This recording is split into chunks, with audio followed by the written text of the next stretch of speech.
Guys வணக்கம். இன்னைக்கு சிறுகடிக்க ஆசை சீரியலில் என்ன நடந்தது அப்படின்றத பார்க்கலாம். ஸோ ஃபர்ஸ்ட் சீன் என்ன காட்டுறாங்க அப்படின்னா, நம்ம நேற்றே பார்த்தோம் இல்லையா, ஸ்ருதி பயங்கரமாக மரண கலாய்ச்சிட்டு இருக்காங்க ரோஹிணியை. ஐயோ ரோஹிணி, இந்த விதின்னு ஒன்று இருக்குது பாருங்க, அது உண்மைதான் இல்லையா? அவ்வளோ நேரம் நம்ம எல்லாரும் அதே மண்டபத்தில் தான் இருந்தோம். ஆனால் உங்கள் மலேசியா மாமா உங்கள் கண்ணில் மாட்டாமல் இவங்க மீனா முத்து கண்ணில் மாட்டி பிரச்சனை ஆயிடுச்சு பார்த்தீங்களா? இல்லைனா நீங்கள் எப்படியாவது எஸ்கேப் ஆயிருப்பீங்க, பட் இவங்க கிட்ட தான் மாட்டுறீங்க. அதே மாதிரி ஜீவாவை கூட நம்ம முத்து தான் வந்து கண்டுபிடிச்சி கூட்டிகிட்டு வந்தார். நீங்கள் எப்படி மீனா கிட்டே முத்துக்கிட்டே வசமாக மாட்டுறீங்க பார்த்தீங்களா அப்படின்னு சொல்லி, ஏமா அவளே வந்து ஆல்ரெடி கடும் கோவத்தில் இருக்கா, அவள் எரியறதியில் எண்ணெயை ஊத்துறது அப்படின்ற மாதிரி நீ இன்னும் அவளை கடுப்பேற்றிட்டு இருக்கேம்மா. அதுவும் நீ சிரிச்சா மட்டும் பத்தாம மீனாவையும் முத்தையும் சொல்லி முத்து மீனாவால் தானம்மா நீ மாட்டிக்கிட்டே இருக்க அப்படின்ற மாதிரி இன்னும் ஏற்றி விடுறாங்க. ஸோ அப்படியே ரோஹிணிக்கு மீனா மேலே தான் கோபம் வருது. அவங்க சொல்கிறாங்க, பிரச்சனை எனக்கு வர்றது காரணமே இவங்க தான், தேடி தேடி என் நிம்மதியை கெடுக்கணுன்றதுக்காக யாரையாவது பிரச்சனை பண்ணுறதுக்கு கூட்டிகிட்டு வராங்க அப்படின்னு ரோஹிணி சொல்கிறாங்க. ஸோ மீனா கோவம் வருது. பாருங்க ரோஹிணி, நாங்களா ஒன்றும் எதுவும் பண்ணலை. அன்னைக்கு ஜீவா வந்தது கூட அவங்களா வந்து இவர் முத்துவோட வண்டியில் வந்து ஏறினாங்க. அதே மாதிரி உங்கள் மலேசியா மாமாவும் நாங்கள் தேடி போகல, அவராக தான் வந்தார். நீங்கள் இப்படி ஒவ்வொரு நாளும் தப்பு பண்ணிட்டு பயந்துட்டு இருக்கிறதுக்கு ஒரு விடிவு காலம் வந்துச்சு அப்படின்னு நினைங்க, அதை விட்டுட்டு நீங்கள் எங்களை சொல்லாதீங்க அப்படின்றாங்க. அப்போ ஸ்ருதியும் சொல்கிறாங்க, ஆமாம் ரோஹிணி, தப்பை நீங்கள் பண்ணிட்டு முத்து மீனா மேலே கோச்சிக்கிட்டா சரிப்பட்டு வருமா? அண்ட் விடுங்க ரோஹிணி, கூலாக இருங்க. எவ்வளோலாம் போய் சொல்லியிருக்கீங்க, எப்படியெல்லாம் ஸ்க்ரீன் பிளே பண்ணியிருக்கீங்க. அதாவது நீங்கள் பயங்கரமான ஒரு ஸ்டோரி ரைட்டராக இருக்கீங்க. உங்களோட ஸ்டோரியில் யாரை கொண்டு வரணும், என்ன சுச்சுவேஷன் இருக்கணும், அந்த ஸ்க்ரீன் பிளே எப்படி இருக்கணும் அப்படின்னு எல்லாத்தையும் பண்ணிடுறீங்க. ஆனால் டைரக்ஷன் பண்ணி கரெக்டாக பக்காவாக முடிக்கிறது நம்ம முத்து மீனாவை தான் இருக்காங்க. உங்கள் ஸ்டோரியில் அவங்க கலக்க ஆரம்பிச்சிடுறாங்க. பாவம் கடைசியாக பலிகடாவாக நீங்கள் மாட்டிக்கிறீங்க அப்படின்ற மாதிரி பயங்கரமாக ஃபன் பண்ணிட்டு இருக்காங்க. ஸோ இது வந்து ஒரு பாயிண்டில் நம்மளோட மீனாவுக்கும் சிரிப்பு வருது. ஏன்னா எப்படி இருந்த மருமக இப்படி ஆயிட்டீங்களே அப்படின்னு சொல்லி கலாய்க்கும் அவங்க அப்படியே சிரிக்கிறாங்க. மீனா சிரிச்சுட்டு ஆக்சுவலி கண்ட்ரோல் பண்ணுறாங்க. ஸோ ரோஹிணி வந்துட்டு, எதுக்கு நிறுத்துறீங்க, நல்லா சிரிங்க, உங்கள் ரெண்டு பேருக்கும் என் லைஃப்பை பார்த்தா இப்போ அப்படி தானே இருக்கும், சிரிங்க அப்படின் போது மறுபடியும் ஸ்ருதி அடங்குற மாதிரி இல்லை. ஸ்ருதி மறுபடியும் இருந்துட்டு, இங்கே பாருங்க ரோஹிணி, டென்ஷன் ஆகாதீங்க, நீங்கள் உங்களுக்குள்ள பயங்கரமான ஒரு மல்டி டேலண்ட் இருக்குது, உங்களுக்கு ஒரு ஸ்டோரி எப்படி பண்ணணும், எப்படியெல்லாம் போய் சொல்லணும் எல்லாமே தெரியுது. நீங்கள் பேசாமல் ஏதாவது சீரியல் பண்ண ஆரம்பிச்சிருங்க, நான் வேணால் கூட ப்ரொடியூசராக இருந்துக்கிறேன், இந்த மாதிரி நிறைய ட்விஸ்ட் அண்ட் டேர்ன்ஸ் உங்களால் தான் கொண்டு வர முடியும். ஸோ இந்த மாதிரி பண்ணுங்களேன், ஒரு கதையாக, ஏன் உங்களோட ஸ்டோரியவே பயங்கர சஸ்பென்ஸாக இருக்குது, இந்த மாதிரி ஒரு த்ரில்லிங் ஸ்டோரி பண்ணுங்கள், சூப்பராக இருக்கும். ஆனால் முத்து ஒரு விஷயத்தை கரெக்டாக சொன்னார். ஏமா நீ மறுபடியும் முத்து மீனாவை போட்டு கொடுக்குற மாதிரி தான் இருந்தது. முத்து ஒரு விஷயத்தை கரெக்டாக சொன்னார். என்னதான் இந்த மலேசியா மேட்ரு முடிஞ்சிருந்தாலும் நீங்கள் இன்னும் வேறு ஏதோ சம்பவம் பண்ணியிருக்கீங்க, உங்களுக்கு பின்னாடி இன்னும் நிறைய டார்க் சீக்ரெட்ஸ் இருக்குது அப்படின்றாங்க. அப்படின் போது அப்படியே முறைக்கிறாங்க ரோஹிணி அவங்கள பார்த்துட்டு. பட் ஸ்ருதி எப்போது போல் கலாய்ச்சிட்டு, மலேசியா மருமகள் அப்படின்ற நம்ம ஸ்டோரியே எடுக்கலாம், அந்த அளவுக்கு உங்களுக்குள்ள நிறைய சீக்ரெட்ஸ் இருக்குது அப்படின்னு கலாய்ச்சதும் நம்ம ரோஹிணி இருந்துட்டு, போதும் நிறுத்துங்க அப்படின்னு சொல்லிட்டு கிளம்பிடுறாங்க. அப்போ நம்ம மீனா சொல்கிறாங்க, ஏன் ஸ்ருதி அவங்கள போய் இப்படி கலாய்ச்சிட்டு இருக்கீங்க அப்படின் போது ஸ்ருதி சொல்கிறாங்க, இல்லை மீனா, நீங்கள் நல்லா கவனிச்சிங்கன்னா தெரியும், இன்னமுமே எனக்கு என்னமோ ரோஹிணி மேலே டவுட்டாக தான் இருக்குது அப்படின் போது மீனா சொல்கிறாங்க, ஆமாம் அவங்களும் இதை தான் சொன்னாங்க அப்படின் போது, ஆமாம் முத்து சொன்ன மாதிரி இவங்க பின்னாடி ஏதோ சீக்ரெட்ஸ் இருக்குது, நம்ம இவ்வளோ நேரமாக பேசுகிறோமே, ஒன்று மற்றவங்களாக இருந்தால் என்ன பண்ணியிருப்பாங்க, ஒன்று அவங்களோட அழுதுருப்பாங்க, இல்லை அவங்க சுச்சுவேஷன் என்னன்றதை நம்மகிட்ட சொல்லி புரிய வச்சுருப்பாங்க. ஆனால் ரோஹிணி எதையுமே சொல்லாமல் இன்னமும் மௌனமாக சாதிச்சிட்டு இருக்காங்க அப்படின்னா, நம்ம பேசணும்னா வேற ஏதோ பிரச்சனை வெளியே வந்துடும், நம்மளை பற்றின உண்மைகள் சொல்ல வேண்டியது வந்துடும் அப்படின்றதுக்காக தான் அமைதியாக போயிட்டு இருக்காங்க. ஸோ சம்திங் ராங் அவங்க கிட்ட, ஸோ சம்திங் ஃபிஷி அப்படின்னு நம்ம மீனா கண்டுபிடிச்சிட்டாங்க. பார்ப்போம் எப்படினாலும் எல்லாமே வெளியே வந்துடும் தானே அப்படின்னு ஸ்ருதி சொல்கிறாங்க. ஏம்மா ஸ்ருதி, இந்த உண்மை வர்றதுக்கே இத்தனை வருஷம் ஆச்சு, இனி கிறிஸ்டோட உண்மை அப்படின்றலாம் வரதுக்கு பல கோடி வருஷங்கள் ஆகுன்ற மாதிரி தான் இருந்தது. அண்ட் அடுத்த சீனில் என்ன காட்டுறாங்க அப்படின்னு பார்த்தோன்னா, நம்மளோட ரோஹிணி இவர் மனோஜோட ரூமுக்கு போகிறாங்க. ஸோ அவங்கள பார்த்ததுமே மனோஜ் அப்படியே அவர் கோபத்தில் வந்துட்டு அவர் அந்த ரூம்லேருந்து எந்திரிச்சு மாடிக்கு போகிறார். அது விஜயா பார்த்துடுறாங்க. டே எங்கடா போகிற அப்படின் போது, நான் மாடிக்கு போய் தூங்க போகிறேம்மா, ரூமில் அவள் இருக்கா அப்படின் போது, டே நீ எதுக்குடா அதுக்காக கொசுக்கடியில் போய் தூங்கணும், அவளை வெளியே போய் தூங்க சொல்லு, அவள் என்ன பெரிய மகாராணி, மலேசியா மகாராணி, பெட்டில் தான் படுத்து தூங்குவாளா, ஒன்றுத்துக்கு இல்லாதவ தானே, கீழே படுத்து தூங்க சொல்லு, மலேசியாவில் இருந்து அது வரும் இது வரும்னு ஊரெல்லாம் நல்லா ஏமாத்திட்டு இப்போ அவள் மட்டும் நல்லா சொகுசாக பெட்டில் படுத்து தூங்குவா, ஏன் புள்ள போய் கொசுக்கடியில் தூங்கணுமா, டே நீ உள்ளே போய் தூங்குடா, அவளை கீழே படுக்க சொல்கிறா அப்படின்றாங்க. ஸோ மனோஜும் அதே மாதிரி தாய் சொல்லை தட்டாத பிள்ளை இல்லையா, அவரும் உடனே ரூமில் போய் பெட்டில் படுத்துக்கிட்டாரு.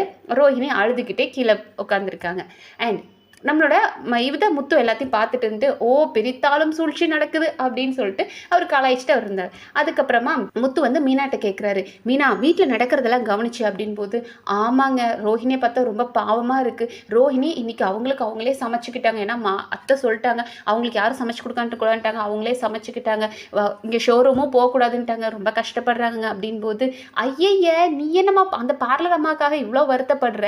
அவங்க எவ்வளோலாம் போய் சொல்லி ஏமாத்திருக்காங்க. இந்த வீட்டில் எங்கள் அம்மா, அதாவது நம்ம முத்து சொல்கிறார், எங்கள் அம்மா உன்னை எவ்வளோ திட்டிருப்பாங்க. என்னைக்காச்சும் இந்த பார்லர் அம்மா அத்தை ஏன் மீனாவை அப்படி சொல்கிறீங்க, மீனா அப்படி பண்ணவே இல்லை அப்படின்னு உனக்கு சப்போர்ட் பண்ணி என்னைக்காச்சும் பேசியிருக்கா? பேசாது. இன்னும் எப்படி பிரச்சனை பெருசு பண்ணலாம், உன் பக்கம் எப்படி திருப்பி விடலான்னு தான் பார்க்கும்.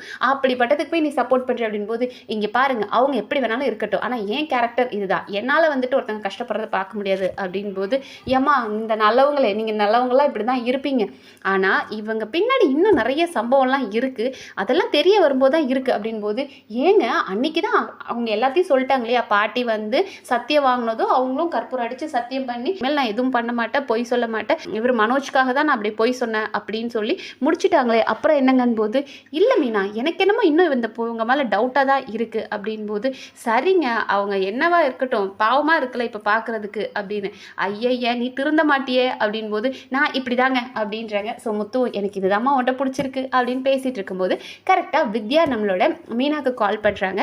ஸோ எதுக்கு அப்படின்னு பார்த்தா அவங்க சொல்கிறாங்க, இப்படி அந்த ஒரு பையன் பின்னாடி சுற்றிட்டு இருந்தார் இல்லையா, வந்து லவ் சொல்லிட்டாரு, நானும் அக்செப்ட் பண்ணிட்டேன் அப்படின் போது, ஏய் சூப்பருங்க அப்படின்னு இவங்க சொல்கிறாங்க. அதுக்கப்புறம் இவங்க வித்யா கேட்குறாங்க, அடுத்தது என்ன மீனா நான் பண்ணட்டும் அப்படின் போது, கல்யாணம் பண்ணிக்கோங்க அப்படின்றாங்க மீனா.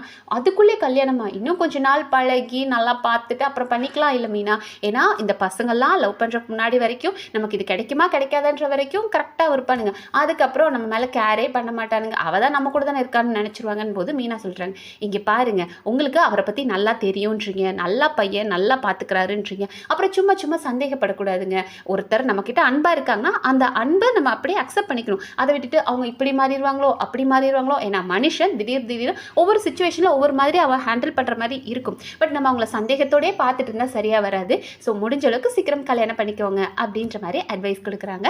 ஸோ இதை நம்ம கேட்டுக்கிட்டே இருந்த முத்து இருந்துட்டு, ஆமாம் என்ன வாழ்க்கை தத்துவத்தெல்லாம் அதுக்கு போய் சொல்லி கொடுத்துட்ருக்க அப்படின் போது இவங்க சொல்கிறாங்க, கொஞ்ச நாளாகவே அவங்க என்கிட்ட பேசிகிட்டு இருக்காங்க, அவங்க யாரையா லவ் பண்ணுறாங்களா அதுக்காக அட்வைஸ் கேட்குறாங்க, நான் தான் அவங்களோட லவ் அட்வைசர் அப்படின் போது, என்னது அந்த சவுண்டு பார்ட்டியெல்லாம் லவ் பண்ணுறாளா அப்படின் போது, ஆமாங்க அதான் சொன்னேன் கல்யாணம் பண்ணிக்கோங்க, பட் பழகி பார்த்துட்டு கல்யாணம் பண்ணிக்கிறேன்னு அவங்க சொன்னாங்கன்னு போது, ஐயய்ய இவ கூடலாம் பழகினானா அவன் ஓடிடுவானே அப்படின்னு இவர் கலாய்க்கிறாரு.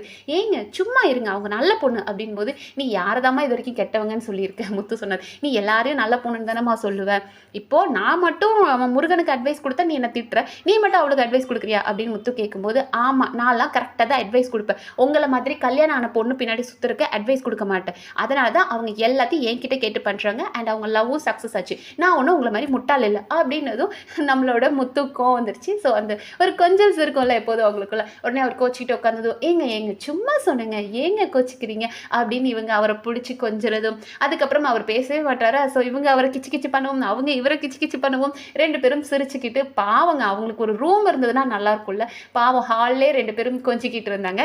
ரொம்ப நல்லா இருந்தது அதை பார்க்குறக்கு. அண்ட் அடுத்த சீனில் என்ன காமிக்கிறாங்க அப்படின்னா நம்ம ரவி அண்ட் ஸ்ருதி தான். ஸோ ஸ்ருதிக்கு யாரோ கால் பண்ணுறாங்க, லைக் மேக்கப்புக்காக கால் பண்ணுறாங்க. ஸோ இவங்க நம்மளோட ஸ்ருதி சொல்கிறாங்க, ஓகே என்னோட ரிலேட்டிவ் என்னோட கோ சிஸ்டர் இருக்காங்க நான் கேட்டு சொல்கிறேன் அப்படின்ட்டு ரவி கிட்ட சொல்கிறாங்க, ஃப்ரெண்டுக்கு இப்படி மேக்கப் பண்ணணும் அப்படின் போது அவர் ஒரு பொண்ணு பேர் சொன்னதும், ஆமாம் நீ ஏன் அவள் பேரை சொன்ன அப்படின் போது, ஏம்மா அவள் உன் ஃப்ரெண்டுன்றக்காக சொன்னன் போது, அவெல்லாம் இல்லை வேற ஒருத்தி, அவங்க வீட்டில் ஒரு ஃபங்க்ஷனாக எல்லாருக்கும் மேக்கப் பண்ணணும், அதனால அவன் என்கிட்ட கேட்டால் நான் ரோஹினியை ரெஃபர் பண்ணலான்னு நினைக்கிறேன், ஆனால் ஆன்ட்டி மேலே கோவப்படுவாங்களோ அப்படின் போது ரவி இருந்துட்டு, ஆமாம் அம்மா வேற அண்ணி மேலே கோபமாக இருக்காங்க, ஸோ நீ போய் சொன்னா கண்டிப்பாக உன் மேலே கோவப்படுவாங்க போது, அப்போ நான் அப்படி தான் செய்வேன், அது என்ன அவங்களுக்கு ஒரு ப்ரொஃபஷன், இப்போது டப்பிங்க்கு யாராவது வந்தாங்கன்னா அது மீனாக்கு தெரிஞ்சுன்னா மீனா எனக்கு ரெஃபர் பண்ணலாம், ஏதாவது ஒரு பூ பெஸ்ட்டாக ஏதாவது ஒரு ஒர்க் இருந்தது அப்படின்னா நான் மீனாவை ரெஃபர் பண்ணுவேன், இது வந்து மேக்கப் அப்படின் போது ரோஹினியை ரெஃபர் பண்ண போகிறோம், இதில் எதுக்கு ஆன்ட்டி கோச்சிக்கிறதுக்கு, அவங்க கோச்சிக்கிட்டாலும் எனக்கு அது கவலையே கிடையாது, அவங்க ஷோரூமுக்கு வேணால் மனோ ஷோரூமுக்கு வேணால் போக வேண்டாம்னு சொல்லலாமே தவிர அவங்களுக்கு வர ஆர்டர்ஸ்லாம் இவங்க எப்படி பண்ண முடியாதுன்னு சொல்லலாம் அப்படின் போது, அப்போ நீ சொல்ல தான் போகிற அப்புறம் எதுக்குமா நீ ஏன்ட்ட கேட்ட அப்படின் போது ஸ்ருதி சொல்கிறாங்க, நான் சொல்லுவேன் ஆனால் உன்கிட்ட நான் ஏன் கேட்டேன்னா நீ என்ன திங்க் பண்ணுறேன்னு நாக்காக கேட்டேன், நீ என்ன சொல்லியிருக்கணும், பரவாயில்ல ஸ்ருதி நீ சொல்லு அம்மா என்ன சொன்னாலும் பார்த்துக்கலாம் அப்படின்னு நீ சொல்கிறத விட்டுட்டு அம்மா கோச்சிக்குவாங்கன்னு சொல்கிறேன் சொல்கிறிய அப்படின்போது, சரிம்மா தாயே நீ டிசைட் பண்ணிட்டு நீ சொல்லிடு, ஆனால் ரோஹிணி அன்னிக்கிட்ட ஃபஸ்ட்டு தனியாக சொல்லு அப்படின்போது, நம்ம என்ன தப்பு பண்ணுறோம், நம்ம கரெக்டாக இருக்கோம், யாருக்கும் எந்த துரோகமும் பண்ணலை, நம்ம ஒர்க்கை நம்ம பார்த்துட்டு இருக்கும்போது நம்ம ஏன் பயந்து ஒளிஞ்சு மறைஞ்சுலாம் சொல்லணும், அப்படிலாம் இல்லை, நான் ரோஹிணிகிட்ட சொல்கிறேன், கேட்குறவங்க கேட்டுக்கிட்டோம் அப்படின்போது, நீ டிசைட் பண்ணிட்ட, நீ என்ன வேணாலும் பண்ணுமா தாயே, என்ன விட்டுருமா அப்படின்ற மாதிரி ரவி பேசிகிட்டு இருக்கார். அதோட இன்னைக்கு எபிசோட் முடிச்சிட்டாங்க. அண்ட் நாளைக்கு எபிசோடில் வந்துட்டு இந்த புது காதல் புறாக்களான நம்மளோட அருண் அண்ட் சீதா மாற்றுறது, அதுவும் முத்து கண்ணில் மாற்றுற மாதிரி ஒரு சம்பவம் நடக்க போகுதுன்ற மாதிரி ஒரு ஹிண்ட் காமிச்சிருக்காங்க. ஸோ பாப்போம் அதெல்லாம் எந்த அளவுக்கு நடக்குது, என்னென்ன இன்ட்ரெஸ்டிங்காக நடக்குது அப்படின்றத நம்ம அடுத்தடுத்த வீடியோவில் பார்க்கலாம். நன்றி.